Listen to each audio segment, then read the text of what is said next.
this computer.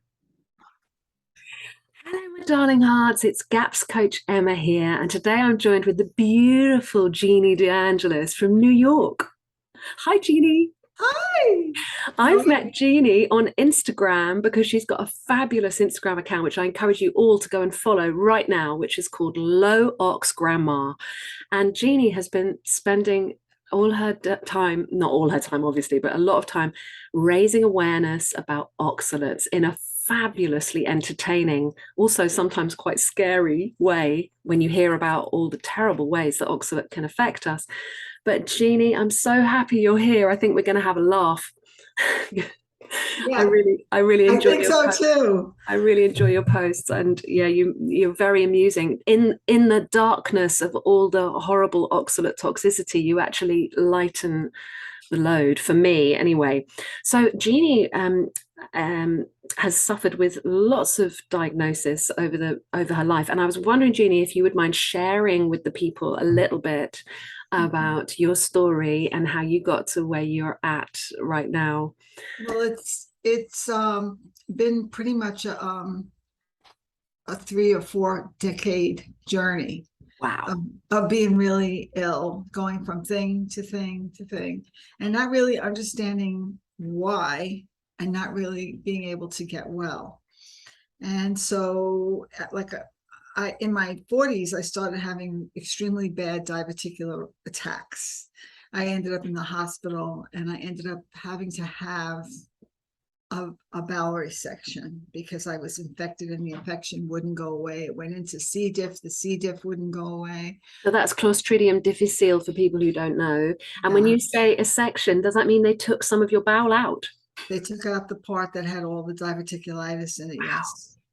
And then as soon as I got through that, I started having extreme problems with adhesions and connective tissue problems. I was in the hospital with blockages. I ended up having almost 7 surgeries in 6 years. Yeah. Wow. Nothing was holding. Nothing was holding together. And And as we know, when we have oxalate toxicity and we get scarring, it makes it very difficult, doesn't it, for the body to heal the scarring. So you had 7 different right. surgeries. And the other thing about oxalate that's very interesting is that our bodies, we know what a fibroblast is, right? I'm not scientific at all, but I understand I don't something. know what a fibroblast is. What's a Okay, fibroblast for the listeners? it's what your body makes to go to injured tissue.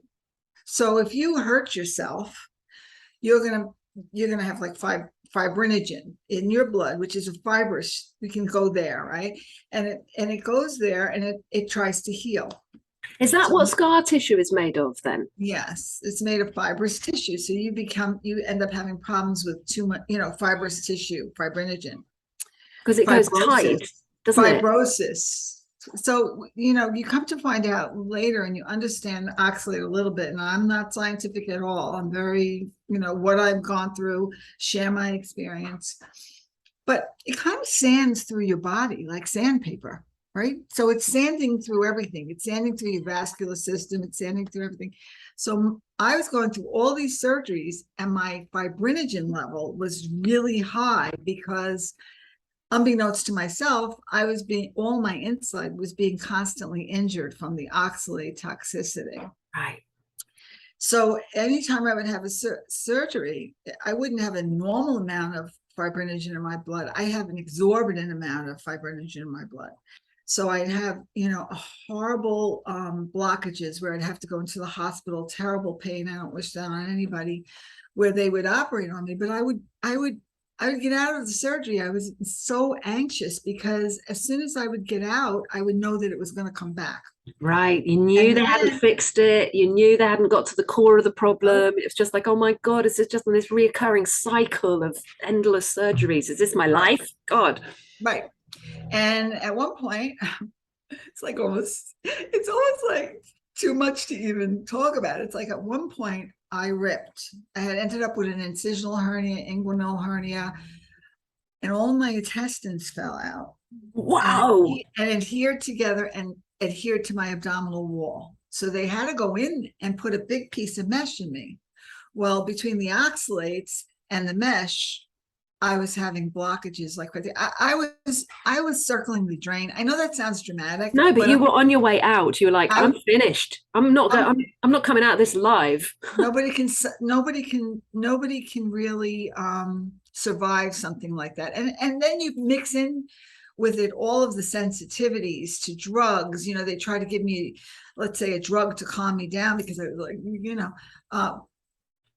and I would have a sensitivity to it. Well, long story short, I came to the end of having like 2 other surgeries that didn't take, and I had a extremely horrible bout with gastritis. I was on fire, and I didn't know what it was from, and the doctors didn't see anything. So now this is a problem with oxalate. You're sick, and nobody puts 2 and 2 together, because doctors in general tend to like say, oh, you need something for your eyes, you need something for your ears, you need a little It's thyroid medicine. reductionist. Well, It's your boobies separating. aren't right. Let's put them in the machine. Squish them down, figure that out, and and I ended up having like cysts that they didn't know what they were. They were in my small bowel. Now it makes a lot of sense. I was probably aggregating crystals, and my body was closing them over to try to protect me. They'd be like, we don't know what this is. Anyway, my stomach was on fire.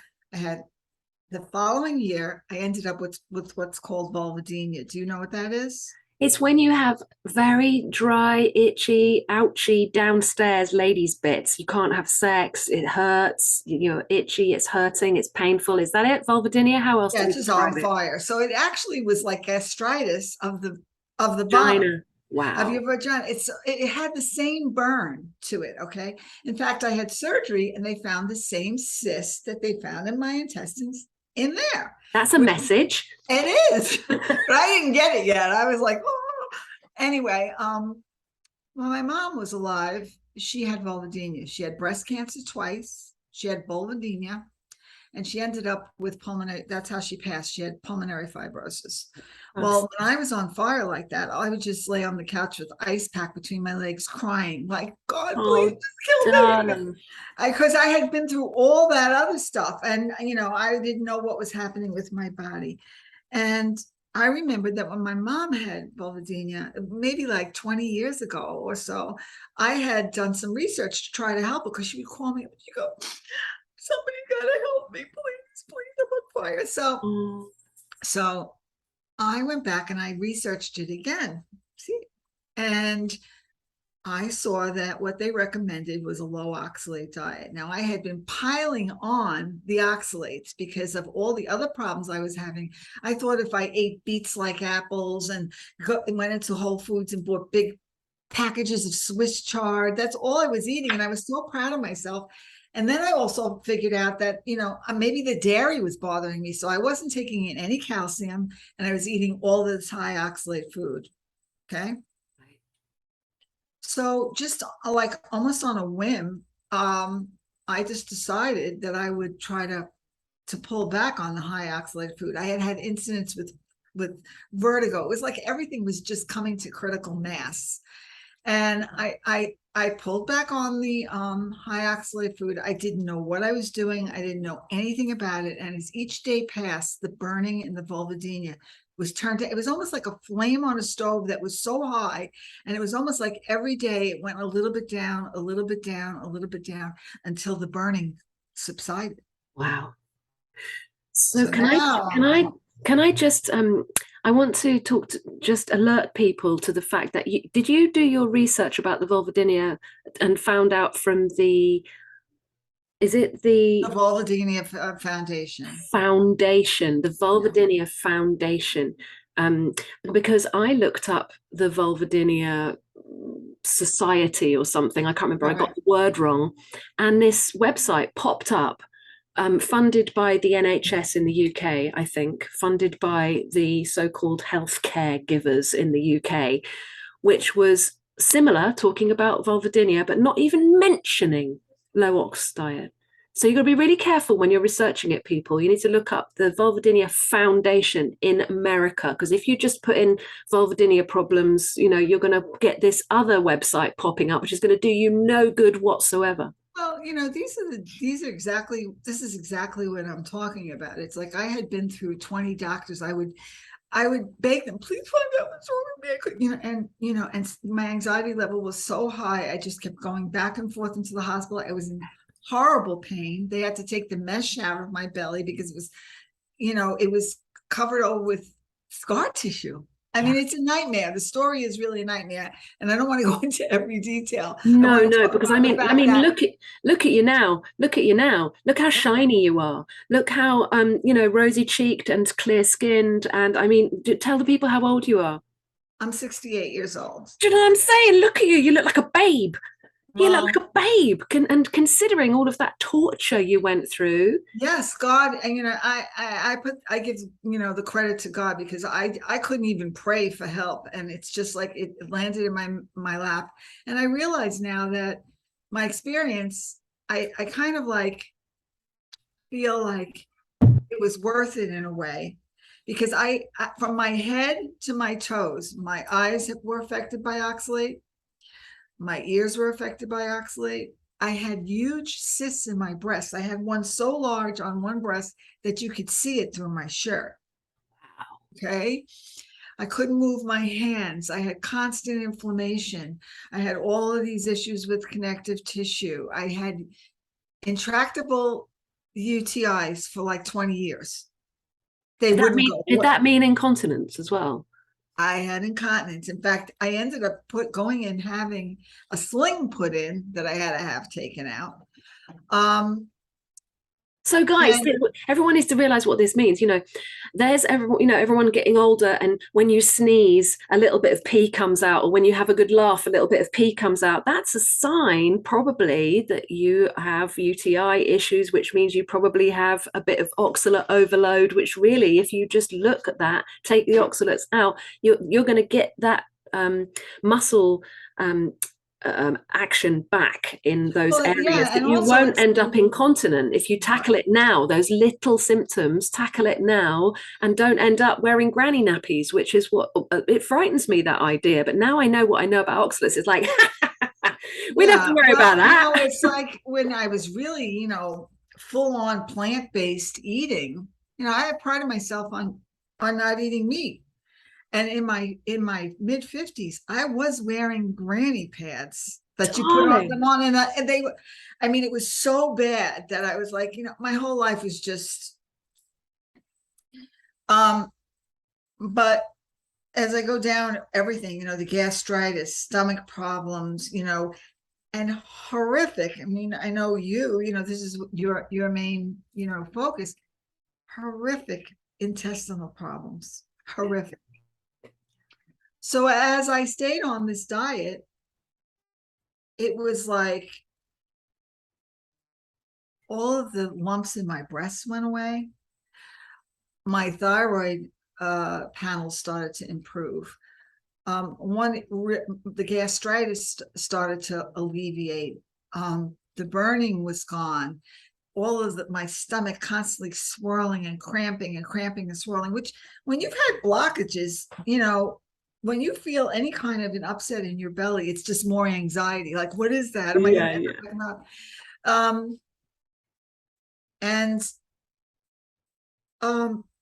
things just started to slowly improve. And one of the biggest things that I think that was the best for me, because it's helped me to be able to endure the process of eliminating the oxalate, was that I was always very anxious, very anxious person, and like this. And my husband would always say to me, you got to calm down, you have to take a couple of deep breaths, and I couldn't. It's easy for people to say that, isn't it? When you're It feeling is. anxious, calm It down, is. take some deep breaths. It's like, you don't understand. I've been Right. anxious and depressed. It's like breathing Right. ain't going to help. And if you have a reputation as being an anxious person, then everybody just expects you to be anxious. And I would say to my husband that this is before I knew anything that was going on with my body. I had no clue. I would say, I don't know what's wrong with me, but it's not my head. Something's going on in my body. I feel like every cell is on fire. And, everybody's like, okay, Jean, whatever, you turn, Josh, thinks she's got cells are on fire, and I would be like, it's not my head, it's my body. No, it's just you're crazy. So, which is true. I'm not denying that I'm crazy. Okay. I am nuts, but in a benign way. But about 6, maybe 7 months into this, I wasn't sleeping. I wake up at 2 o'clock in the morning looking out the windows. I had nightmares from when I was a little tiny girl, could not sleep. All these things were going away. Right. I'm sitting on the love seat next to my husband, who's a patient man, trust me. And I just realized I felt like a balloon that was filled with too much air for too long. All of that air just went out and my whole body just relaxed. Wow. So I guess poison will do that to you, right? Right. This is what we're talking about. Poisoning. It is like poisoning. Now, Why do you think it's building up in people so much? Why do you think? I mean, I have heard that there is a certain lactobacillus that helps us to process oxalates in our body. And because of the pervasive use of antibiotics, most of us have lost that particular lactobacillus that helps us process the oxalates. there is a specific one. I can't even pronounce it. Do you think they've isolated it and cultured it? Do you think we can get it as a supplement? They've tried. It's a very fragile bacteria. It doesn't hold up. It probably needs to live in a colony with some other bacteria, but we haven't worked out how to grow it yet. But the lactobacillus, there are a few, how do you say plantrum? I don't know. There's so many. There's a bunch of them that will help to break it down, which is where, I've been trying to really make my own kefir and drink it. Like, I see you with all the foam on your lips and I'm like, that's my girl. She's got foam and and I'm like, but oxalate will also aggravate histamine problems. So it's like a balance. It's almost like you're on a white raft and you're just going through up and down. And, as you dump, some symptoms can come back, symptoms that you've never had can show up. So then it's almost like you get a respite, and it's like you feel 30 years younger, you have more energy, you're sleeping like a baby. So you have to kind of run to that little patch and hold on to that, to remember that whatever you're going through, because what people don't understand, because we live in an instant society where you think oh, I'm going to drink some ginger and a little lemon juice, and then I'm going to have some cayenne pepper, and this is going to be over. No, it's not like that. It's not an instant fix. It took us 30 years to get this sick. We don't know where it is in our body. It tends to set up camp because oxalate binds with calcium. If it doesn't have enough in your intestines, it kind of goes on a little search mission in your body, and wherever it finds it, it binds to it and it sets up housekeeping in your ears, in your thyroid. So let's talk a little bit about some of the symptoms people might find. For instance, I have a lot of tartar build up on the bottom of my teeth. Yes, So I'm looking at it and going, why does that keep on coming back? What is it? It's oxalates coming out of my body and then crystallizing on the bottom of my teeth. I usually wash my mouth with a little bit of cider vinegar, and then I neutralize that with some bicarbonate of soda so it doesn't eat into my tooth enamel. And then I pick it off with a little toothpick thing. I've been keeping the crystals, Jeannie, to just look at them and see how much I accrue, see how much I actually get off my teeth. I'm getting a lot. Like, when I say a lot, I mean, above normal, more so than you should. And I left it on a little bit of wood. I put it on a little bit of wood, and the oxalic acid in it has stripped the varnish off the wood. There you go.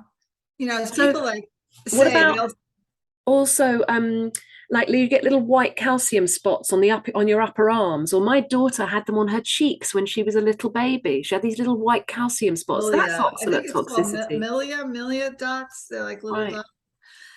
What other little symptoms can people look out for to think, oh, crikey, that's oxalates trying to get Well, out? I don't want to be one of those crazy ladies that blame everything on oxalate, but I'm beginning to think, as you know, as the push for plant-based eating has gone up and antibiotics has gone up, and you have governments actually telling you that it's not good to eat meat, and fat, and everybody's drinking almond milk, and you see these little babies drinking almond milk and chia seed. And spinach smoothies, and You then know, chocolate keto treats with peanut butter and chocolate. It's like that's just overloading the body with their kidneys, with their little baby kidneys, oh, their little kidneys can't, because it only comes out for one of four ways, or it can come out all four ways at once.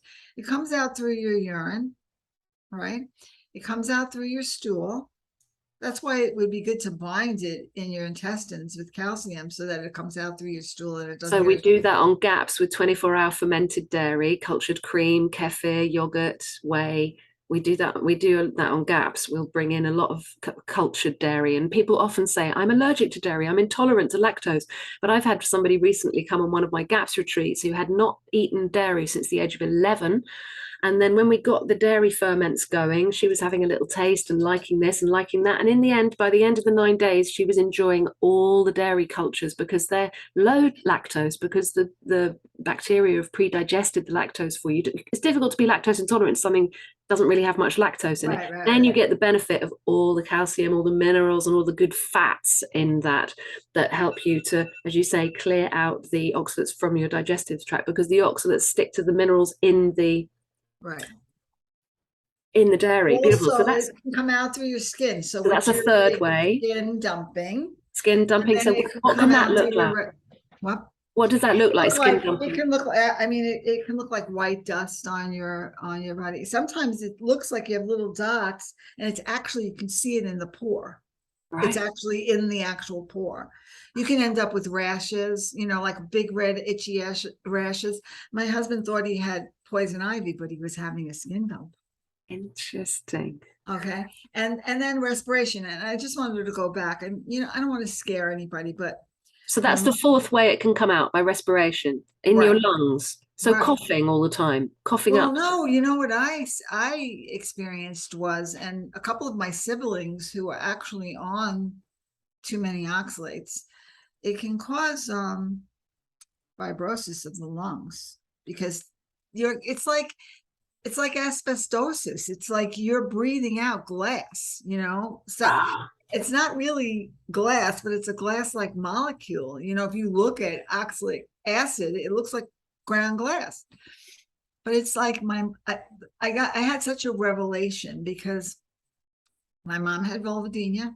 She had breast cancer twice. Not to scare anybody, but there is medical research that says oxalate is attracted to the breast. That's why when you see a lot of these stars that are into veganism and all this, they have, we have a couple of them that have passed, Kelly Preston and now Olivia Newton-John. These were vegetarians. Now, all I can tell you is that I had so many like calcium deposits in my breasts. And when I went back to the doctor, she's like, you don't have one lump in your breasts. You have perfectly normal postmenopausal breasts. So to me, it's so frustrating that a woman would have breast cancer and nobody would tell them to stop it with the spinach smoothies. It's like murder to me. That's why I'm so passionate about it, because I'm like, I've been through everything, and I've seen people in my family, like I was going to say, my mom, vulvodynia, breast cancer twice, and she ended up with pulmonary fibrosis.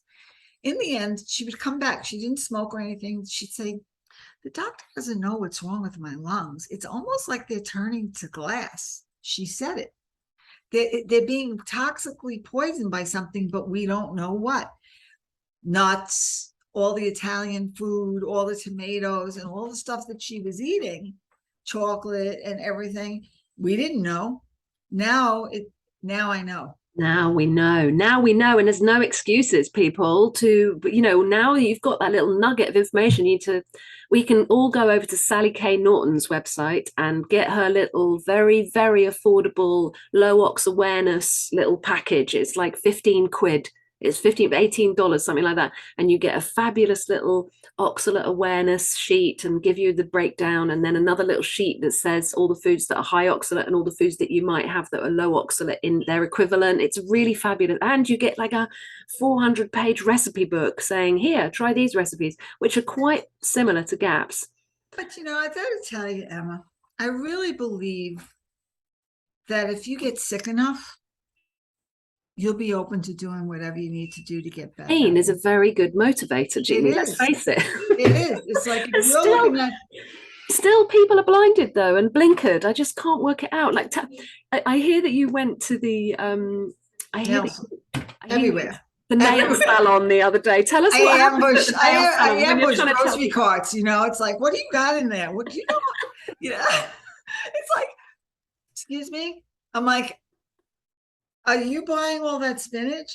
Do you know that that's glass? And they're like, nutty old lady. So I'm in the nail salon and everybody's getting I had already told the nail salon ladies, all these Chinese ladies, they're so adorable, right? They're Asian, but they're from China.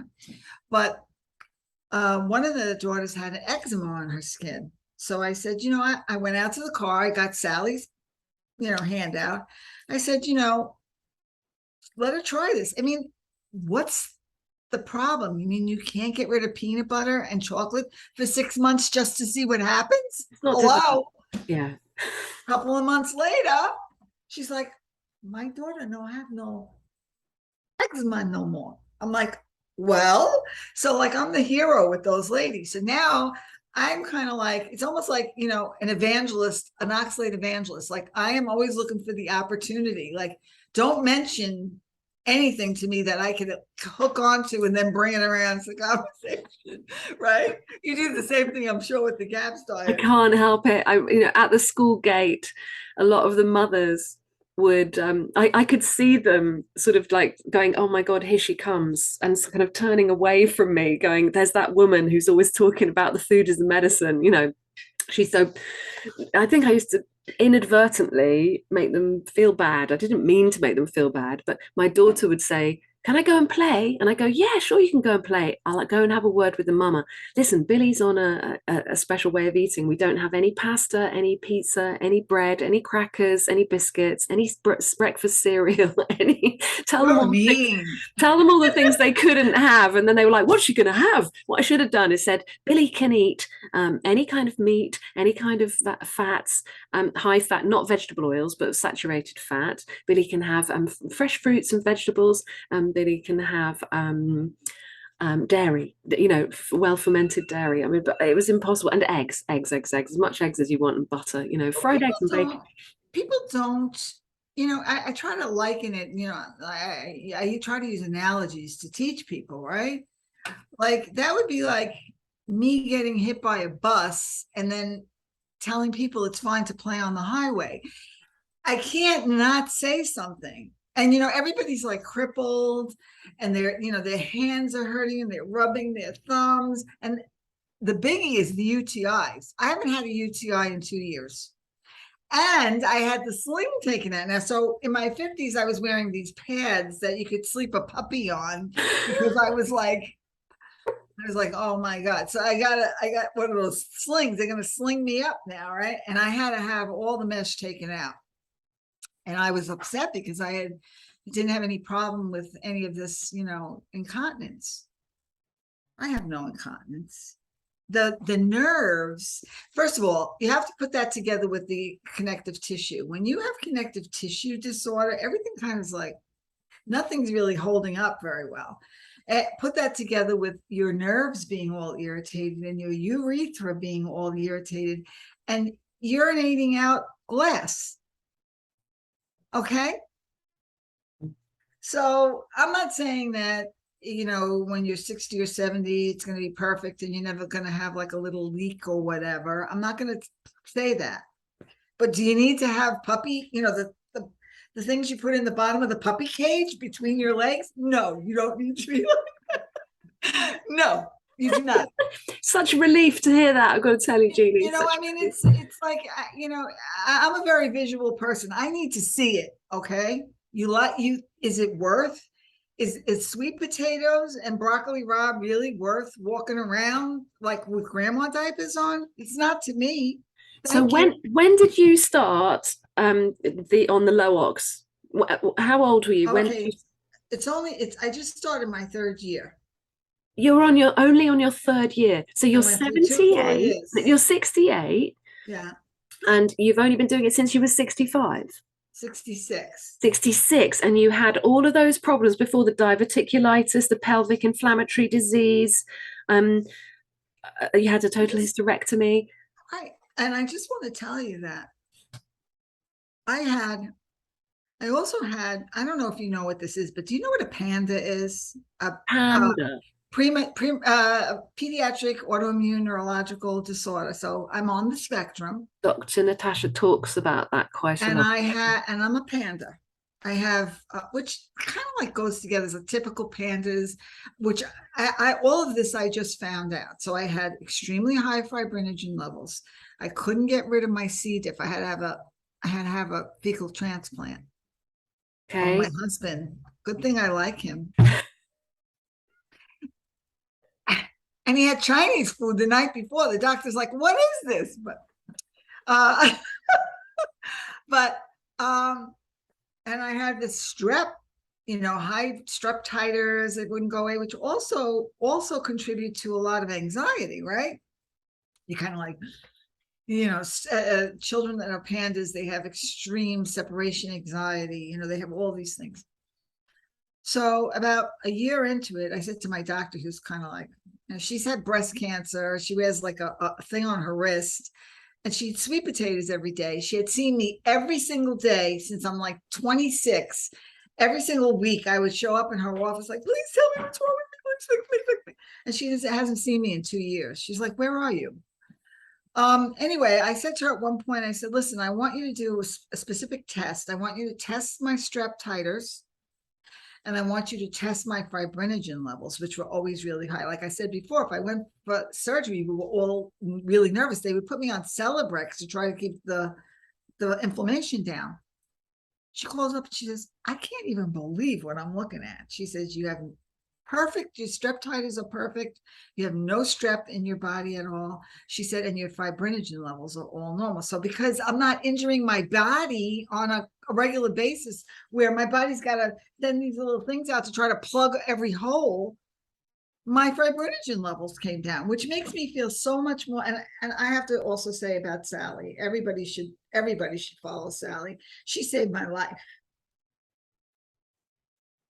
Literally.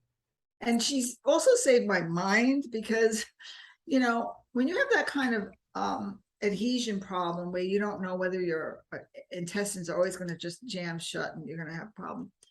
She told me, she said, "Listen, Jean, it's going to take a long time, but that scar tissue is going to start to break up. It'll start to soften. When you're not constantly having all this high fibrosis in your body, the scar tissue will start to go away." So it's an Only amazing. 3 years. It's just remarkable, the resilience, the stuff that the shit the body will actually put up with and still keep going. And then you just find that one thing, the oxalates in this case, and start applying what you know. And in only 3 years, you're kind of plateauing out into a calm state of wellness. I mean, I know it's been a journey, but in It only is. 3 years, it is, and Yeah, at well, your age as well. Do you know what I mean? yeah, well, and that's why I feel like it's so important for people that are younger. If I lost so many years. Yes. I lost so many years. And, if somebody would have told me this, I probably wouldn't have listened as I was juicing my beets. What was I thinking? I mean, really. And, but I was never well emotionally. My body was falling apart. I was pissing my pants. I was up in the middle of the night trying to figure out how to get rid of UTIs. In fact, one time they even put me like on this medicine that was like made out of formaldehyde to stop the UTIs. I know. So, I that's why I'm as militant about it, because The young people need to I'd love to know. see people not have to see, Suffer. especially do this kind of damage to yourself. Man, and when Well, you look at the every single checkout of every single shop on every single street corner of every town in every country of the entire planet, wherever we're living on, has got chocolate and crisps for sale. Chocolate and potatoes, both very high in oxalates, and that's what you can buy at every checkout. It's ubiquitous. It's everywhere.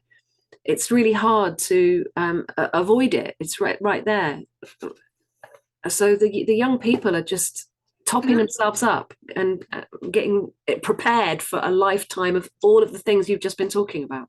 when you're living in France, right? Yeah, And those French fries will kill you. Okay. when they're cooked in vegetable oil. Yeah, They're just, and so now people say, well, why aren't you eating any vegetables? I mean, where are you going to get your vitamins? I'm like, you can't really absorb any vitamins from vegetables. You can eat a bowl of salad this big and then a piece of steak this big. You're going to get more vitamins than all of this.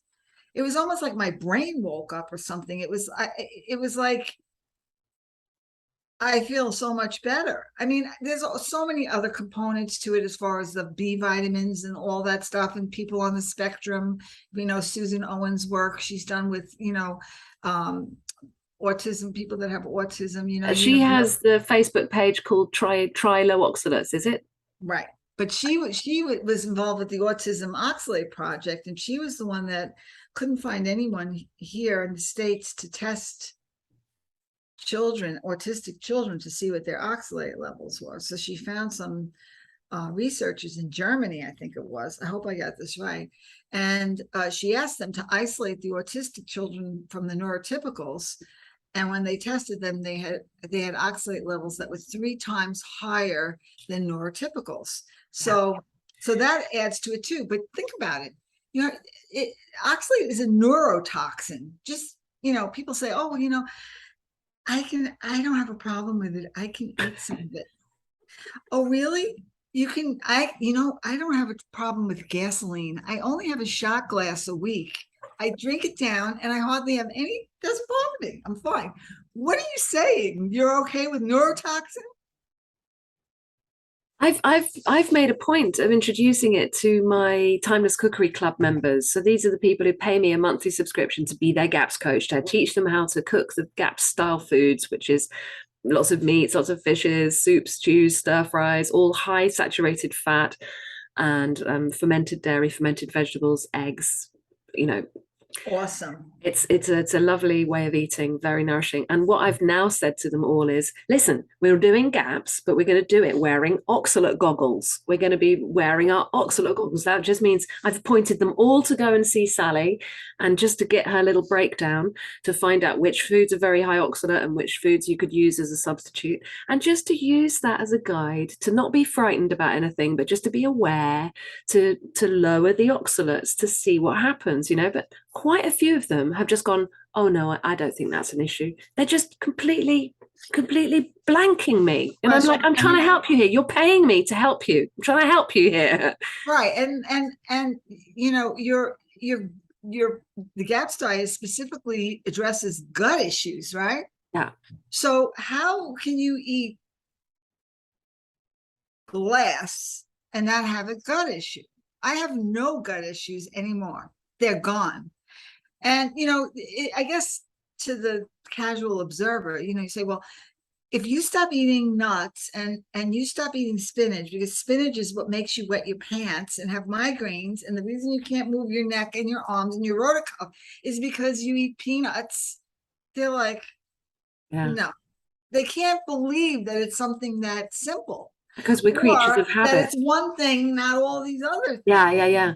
But you know what really switched me on to the idea that this was something we really had to pay attention to, was the fact that I looked up Popeye the Sailor Man. I'm Popeye the Sailor Man. You think he was so deformed from? His arms were deformed, his face was deformed. And he always had one eye. He always had one eye shut, didn't he? Right. It's like he was like giving you the eye. He was always like, winking and going, I know something you don't know. I looked up the Popeye Society or something, and it said in 1933, Popeye contributed to the popular thing, Popeye contributed to a 33% increase in spinach sales, in the sale of spinach, And I was like, wow, they used this cartoon character as a kind of advertising push on this hybrid green that had been kind of hybridized and brought onto the market. Everyone knew about oxalate overload in the 1880s, Yes. 1890s. Everybody Yes. knew about that. In fact, when I kept pigs, when I first got my pigs, the farmer said to me, "Don't give them potatoes. Don't. If you think you're going to give them just a load of potatoes, don't, because they won't make it. They won't survive. They won't breed." And I was like, "Whoa, I wonder why." And he went, "I don't know why, but now I know why. It's oxalates. You can't, you can give them a few boiled spuds if you want, but frankly, I'm thinking, are potatoes fit for human consumption? I don't know. I really don't know." And it's like I noticed my skin improved. Um, when inflammation goes down, everything improves, right? So I'm saying, like, you look at all these elderly people, they're crippled and they have arthritis and they're in pain. I go through everything. I try to research everything. I'm not a scientist. I don't claim to be. That's Sally's department.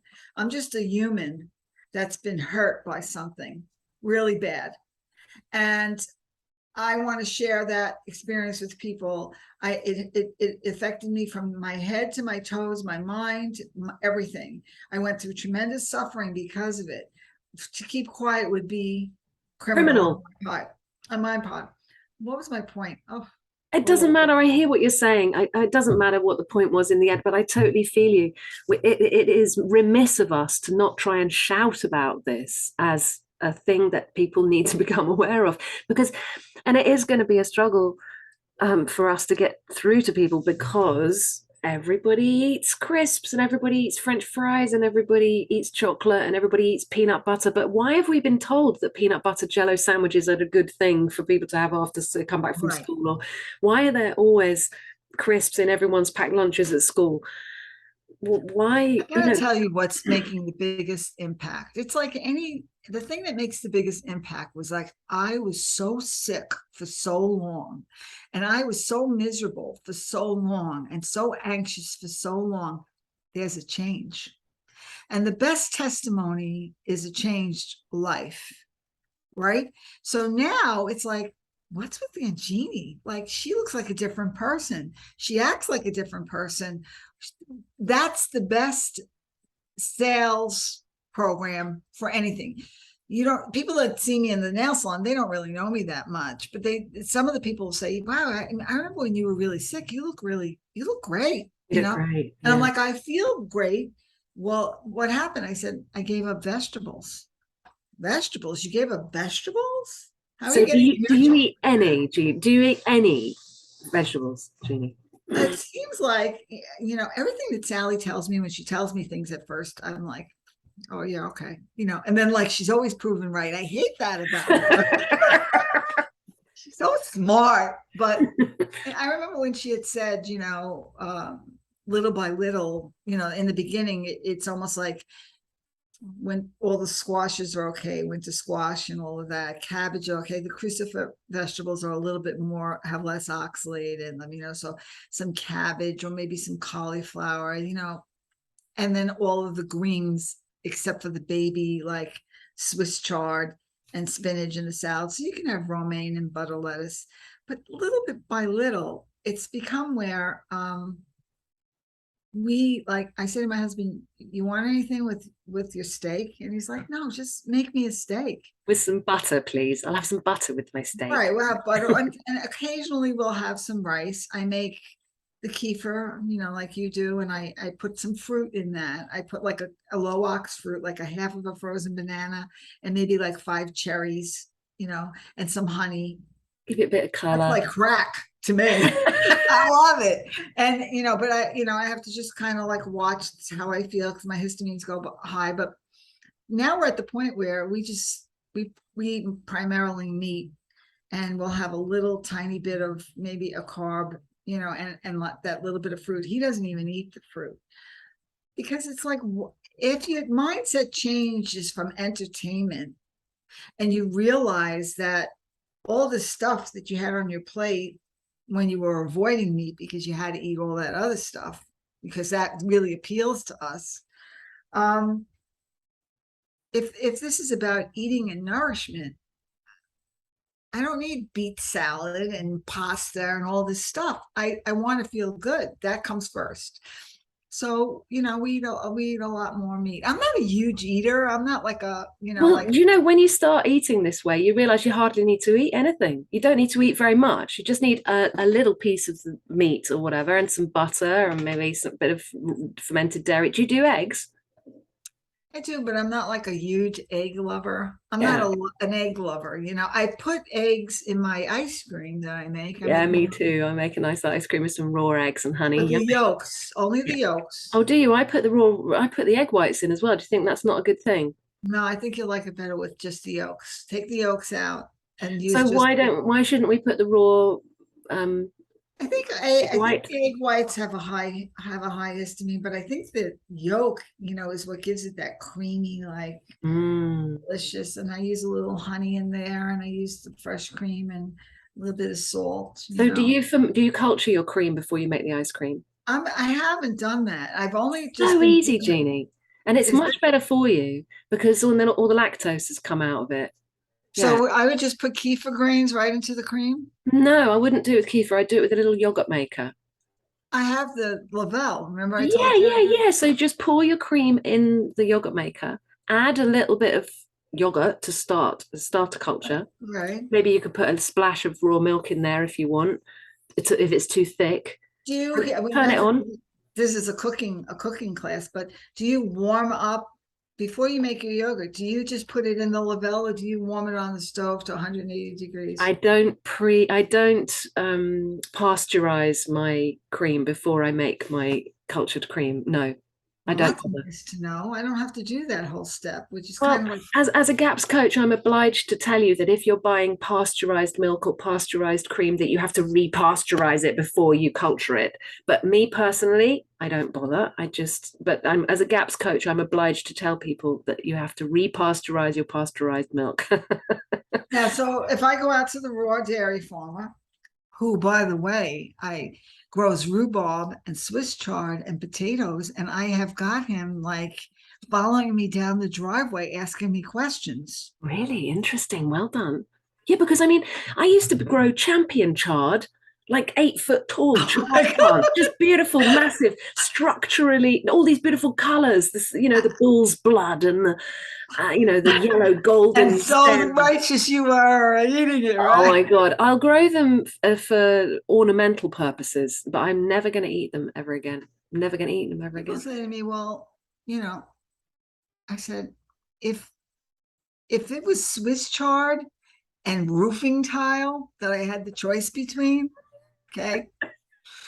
If somebody said, I said, I would eat the roofing tile before I would eat the Swiss chard. You're like, that's crazy. I'm like, I think it's crazy to go on a suicide mission and see if you make it out alive. You will not make it out alive.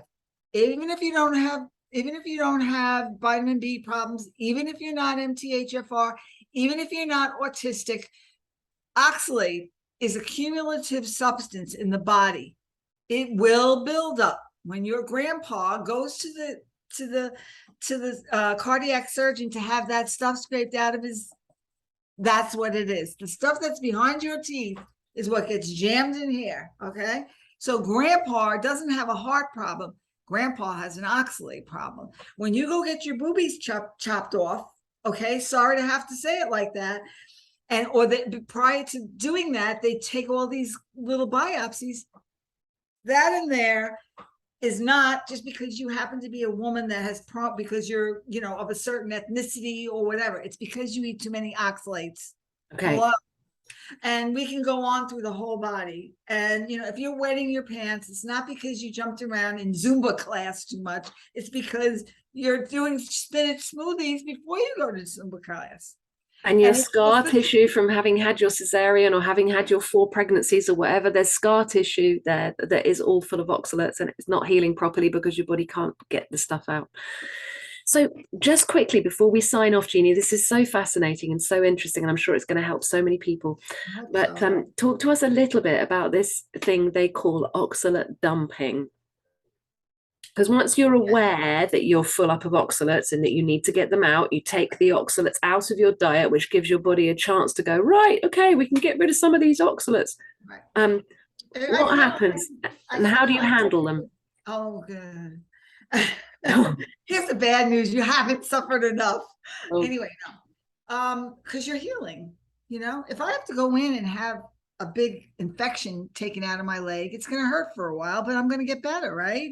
So you have to think of it as a healing journey, part of your healing journey. And I kind of try to, because like I said, I think in pictures. I think of it like a highway that's filled with cars. That's your blood. And the cars are the oxalate. The highway is packed while you're eating them.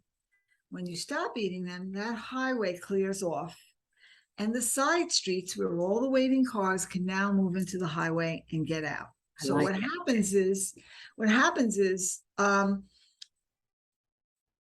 when it first gets out of your blood, you feel like you're 30 years younger and you can skydive or something. And then all of a sudden you start to like maybe have burning again when you urinate, or maybe your ankles will swell. You'll have like a little pseudo gout, or your ears will start ringing, or you'll get symptoms again. And the reason you're getting symptoms is a good thing because it means that whatever was packed into this body is starting to move into your blood and back onto the highway where there's room and leave.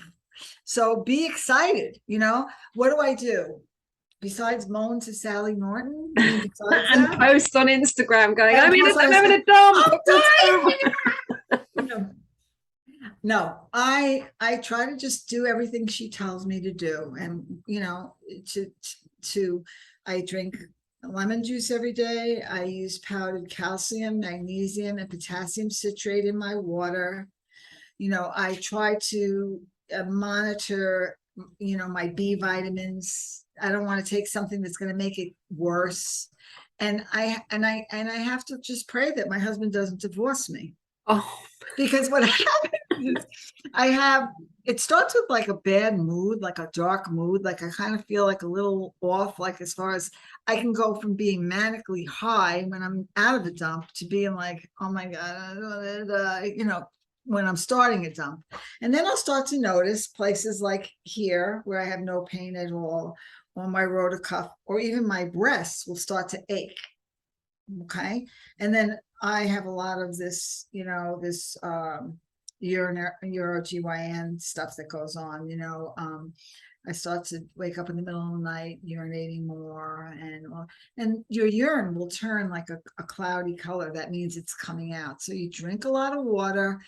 I try to get in the sauna if I can, sweat some of it out. sauna, yeah. So cloudy urine is an indication probably of oxalate coming out. Kind of looks like urine with like a little couple of drops of that fermented cream in there that comes Okay, yeah. and then I'll start itching. All of a sudden I'll go like this and I'll see a big patch of white stuff coming out of my skin. My ears will ring more. My eyes might get, my eyesight really was affected badly from this. So I'm praying that these things will start to turn around a little bit more. And then I'm finding that now that I'm starting my third year, Sally goes, your third year could be your worst. I'm like, I don't even want to talk to you. I don't care how smart you are. I do not want to talk to you. No, this last dump that I had was shorter and easier. So I don't know what's up ahead. I'm just enjoying that. And it's just like all of that anxiety lifts. Your body kind of, when you come out of it, everything just kind of like the air comes out of the helium balloon. All the pain goes away. You don't wake up in the morning with swollen fingers where you can't move your rings or anything. And God gives us that little paradise in the middle of the desert, the oasis, where we can remember when we're out here again, when the next dump happens, that there's another oasis up the way. And after a while, you're going to come out of the desert completely and it's going to be over.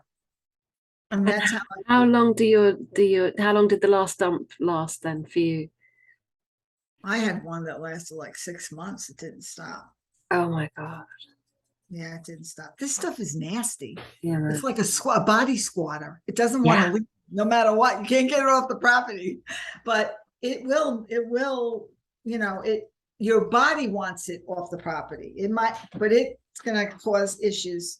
All this scar tissue that I had, one of the things that happened to me was that it, the fascia, where it's all, like you explained it perfectly, was that the fascia, it gets into the fascia and into the scars, and then when it leaves, the fascia twists.